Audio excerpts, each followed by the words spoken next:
دوستو channel subscribe like اور share فرمائیں، شکریہ۔ بسم اللہ الرحمن الرحیم، الحمدللہ رب العالمین والصلاة والسلام علی خاتم النبیین پاک پیوس محمد منشا۔ السلام علیکم، کیسے ہیں جی؟ بات کرتے ہیں جسٹس اطہر من اللہ سپریم کورٹ آف پاکستان کی، اور وہ دورہ لندن پر تشریف لے گئے، وہاں پر ایک کانفرنس سے خطاب کیا اور اپنے تقریر اور جوش خطابت کے جوہر دکھائے، اور اس خطابت کے دوران اور پھر اس سے روانگی جب ہوئی تو گاڑی میں بیٹھنے تک ان کو ہلڑ بازی، دشنام ترازی اور دھکا وغیرہ کے ہار پہنائے گئے۔ یہ ان کے گویا ان پر ہدار تھا ان لوگوں کا جو یوتھیاپا کے مرض میں مبتلا ہے، اور اسی مرض میں خود اطہر من اللہ بھی مبتلا ہیں، بہت سارے اور ججز کے ساتھ جن پر یوتھیاپا کا مرض حملہ آور ہوتا ہے اور انہیں مفلوج سا کر دیتا ہے، ان میں ایک اطہر من اللہ بھی ہیں۔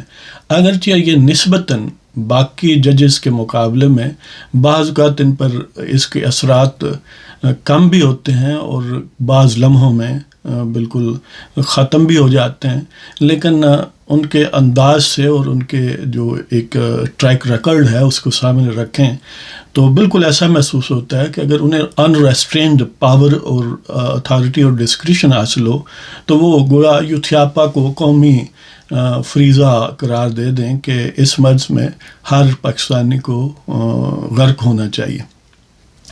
تو وہ وہی صاحب ہیں جو سپریم کورٹ میں بیٹھ کر نیازی قذاب کو تو معصوم کہتے ہیں کہ وہ تو معصوم ہے جی، اور پھر یہ وہی شخص ہیں جن سے پہلے یہ بات شروع ہوئی تھی کہ آپ کی تو فالوئنگ ہی بہت ہے جی۔ تو پھر یہ بھی ہیں کہ آج بھی دبے لفظوں میں جب بھی موقع ملے تو وہ اپنے یعنی یوتھیاز سے اظہار ہمدردی کرتے ہوئے باتوں میں نظر آتے ہیں، لیکن اب کیونکہ حالات بڑے مختلف ہو چکے ہیں اور اس مرض کو بڑھاوا دینے والے وہ جو پہلے آفیشل فیلرز تھے وہ کم ہو گئے ہیں، تو اس لیے وہ کسی حد تک مرض جو ہے وہ زیر کنٹرول یعنی وہ قابو میں ہے۔ تو اب انہیں احساس ہوا ہوگا کہ جس کو وہ معصوم کہتے تھے، جن کی وہ بلائیں لیتے تھے، جن کو تھوک کے حساب سے ضمانتیں بھی دیتے تھے، ریلیف دیتے تھے، تو ان کا اصل چہرہ کیا ہے کہ ان کو پی ٹی آئی کے لوگوں نے وہاں پر دھکے دیے، گالی گلوچ کیا، آوازیں کسے، اور بمشکل وہ جو انتظامیہ تھی یا منتظمین تھے یا جنہوں نے انوائٹ کیا تھا اس یونیورسٹی میں انہوں نے ان کو بمشکل گاڑی میں سوار کرایا اور وہاں سے جان خلاصی کروائی۔ وہ ایک تازہ اسی حوالے سے 2 اشعار آپ کی خدمت میں ہیں کہ وہ جنہیں معصوم کہتے تھے انہی سے درگت بنوا بیٹھے، وہ جنہیں معصوم کہتے تھے انہی سے درگت بنوا بیٹھے، اراذل کو جو عزت دیتے تھے وہ اپنی ہی عزت گنوا بیٹھے۔ تو ظاہر ہے ایسے کمظرف لوگوں کی جو کاسالیسی ہے یا ان کی بلائیں لینا ہے، اس سے کبھی اچھائی جو ہے وہ برآمد نہیں ہوتی۔ وہ کھڑی شریف کے میاں محمد بخش صاحب نے فرمایا تھا کہ نیچاں دی آشنائی کولوں پھل کسے نہیں پایا، کہ کرتے انگور چڑھایا ہر گچھا زخم آیا۔ انہیں یہ احساس نہیں ہے کہ یہ وہی لوگ ہیں جن کے پیشوا، جن کے یہ تربیت یافتہ ہیں، ان کے پیشوا جو ہیں وہ ایک ایسے شخص سے، ایک ایسے خاندان سے اپنی شوکتہ مائی کے نام کا ہسپتال جب بنوایا تو اس سے 71% سے زائد اخراجات کیش میں وصول کیے۔ وہ ساری زمین 100% انہوں نے دی، اخراجات جو ہیں وہ اپنی جیب سے یعنی 50 کروڑ روپیہ اس وقت جو اب اربوں میں ہیں دیے۔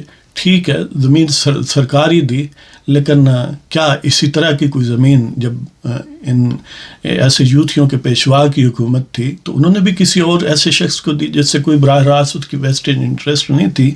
انہوں نے اگر دی بھی یا لی بھی تو ٹھیکیدار سے لی۔ تو مطلب یہ ہے کہ یعنی جن لوگوں سے وہ خیرات لے کر پلتے رہے سانپ بنتے رہے، ان کو ڈسنا وہ اپنا فرض اولین سمجھتے ہیں اور سب سے زہریلا پن ان پر نچھاور کرتے ہیں، تو عطر من اللہ کس باغ کی مولی ہیں؟ یعنی ان لوگوں کو اتنا پتہ نہیں یہ ان کا شعور مفلوج ہو جاتا ہے یا کیا ہوتا ہے، یا کہیں وہ ساج گھیرا ہے، ایسا وہ پنجابی میں جو کہتے ہیں فلاں چیز کا ساج گھیرا جو ہے وہ مرتے دم تک جو ہے اس کے اثرات رہتے ہیں. تو اس قسم کا کہ اتنی بے عزت ہو کے، اتنے ذلیل ہو کے بھی پھر بھی انہی کے گیت گاتے ہیں. تو ایسے شخص جس سے دنیا جہاں سامنے ہے، جس کے ہسٹری سامنے ہے، ٹریک ریکارڈ ہے کہ جس سے جتنا اس نے فائدہ اٹھایا اتنا اس کو گالیاں دیں، اتنا اس پر بکواس کیے، اتنا اس پر بھونکا، اس کا نام نیازی ہے. اور اس کے پالتو ہیں یہ ریبٹ ڈاگس جو ہیں. وہ جمیل الدین عالی نے کہا تھا کہ سننے والوں غور نہ کرنا ورنہ ہمیں ٹھکرا دو گے، سننے والوں غور نہ کرنا ورنہ ہمیں ٹھکرا دو گے، ہم اندر سے سخت کمینے باہر سے دیوانے ہیں. یہ وہ لوگ ہیں.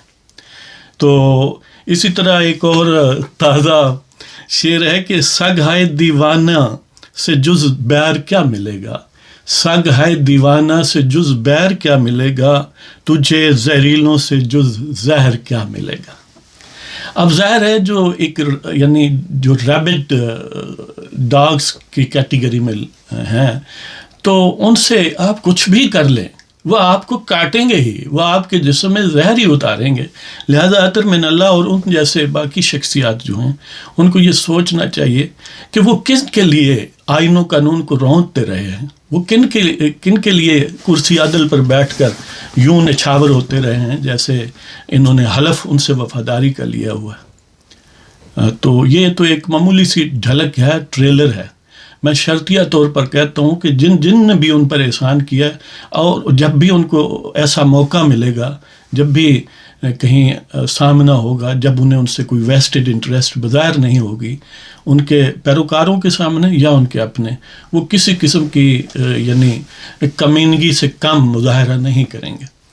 تو اس لیے ان کو ہوش کے ناخن لینے چاہیے اور یہ سوچنا چاہیے کہ اس مرض کو، جس کو ہماری یعنی ریاست نے بڑے لاڈ پیار سے اس کو لانچ کیا، اس کو ابھارا، اس کو یعنی فلورش کرنے کے مواقع اور انوائرمنٹ پرووائڈ کیا، اب کیا پچھتاوا ہے انہیں.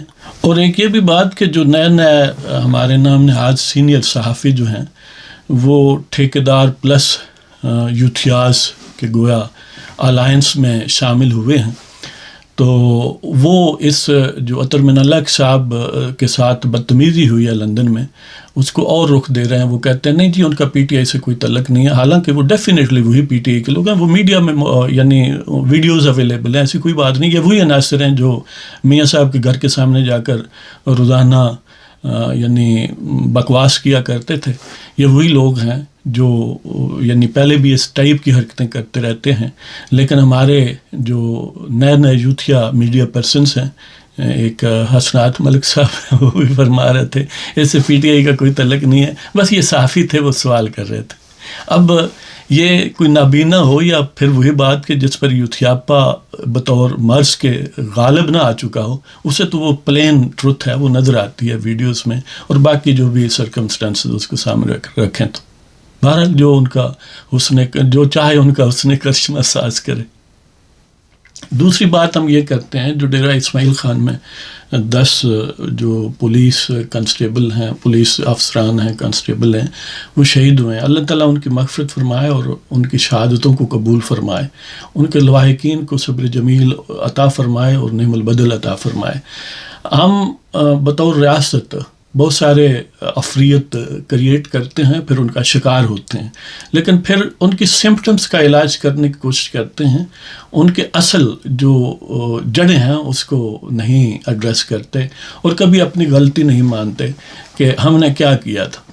تو یہ ایک یعنی اگر بالکل جب پولیٹیکل گورنمنٹ ہو، جنرلی فارمڈ ہو، تو یہ اس سے بہرحال نمبر 1 پرائرٹی رکھنی چاہیے. جو بھی 8 فروری کے بعد صورتحال بنتی ہے، جو سیاسی حکومت ہوگی، ہماری دست بس ہے کہ وہ جو اسٹیبلشمنٹ کے یعنی لوگ ہیں وہ اس میں پولیٹیکل انپٹ آنے دیں. یہ سیاسی معاملات جو ہیں الٹیمیٹلی جو ایک تشدد کی صورت اختیار کرتے ہیں ان کا الٹیمیٹ حل بہرحال اہل سیاست کے پاس ہے.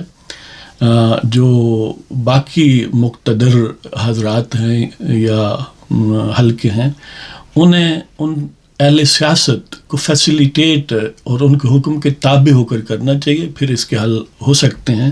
یہ جو لمحاتی باتیں ہیں جو محض ایک یعنی جو گیون صورت حال ہوتی ہے لانگ لاسٹنگ نہیں ہوتی، دور رس نہیں ہوتی. اس کو ایڈریس کرنے کے لیے کبھی ایک گروہ کے خلاف نفرت، کبھی دوسرے گروہ کے خلاف نفرت، اس طرح آپ نیریٹو بنا سکتے ہیں. اس لیے ٹو بی پولیٹیکل کریکٹ، ظاہر ہے ہم جیسے لوگ اسی راگ پر چلیں گے کیونکہ اس سے اختلاف کرنا پھر جو ہے وہ ناقابل قبول بنا دیا جاتا ہے. تو بہرحال یہ اہل سیاست جب بھی انہیں موقع ملے گا، بڑے بڑے مشکل معاملات جو ہیں ماضی میں بھی الٹیمیٹلی اہل سیاست نے ہی حل کی ہیں اور آئندہ بھی اہل سیاست ہی حل کریں گے.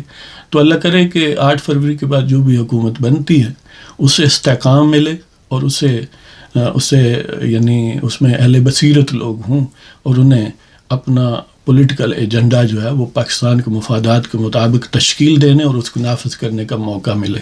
تو بھارت یہ ظاہر ہے کوئی آئسولیٹڈ انسیڈنٹ نہیں ہے، ایسے بہت سارے جو واقعات ہیں اندوہناک ہیں، ٹریجک ہیں، وہ ہو چکے ہیں، ہو رہے ہیں. اللہ کرے کہ ان پر کوئی قدغن لگائے اور ان کی جو اصل محرک ہیں، جو اسباب ہیں وہ امیڈیٹ ہسٹری میں ہوں، فوری سیاسی صورتحال میں ہوں، ان کو پولیٹیکلی ایڈریس کیا جائے تاکہ یہ جو ملیٹنسی ہے اس کا سد باب ہو سکے. تو بہرحال اللہ تعالیٰ پاکستان کو ہمیشہ دائم قائم اور سلامت رکھے اور اہل پاکستان کو ہمیشہ خیر سے رکھے اور وہ ترقی کرتے رہیں. آپ سے اجازت چاہتا ہوں. اللہ تعالیٰ آپ کا حامی و ناصر ہو. خدا حافظ.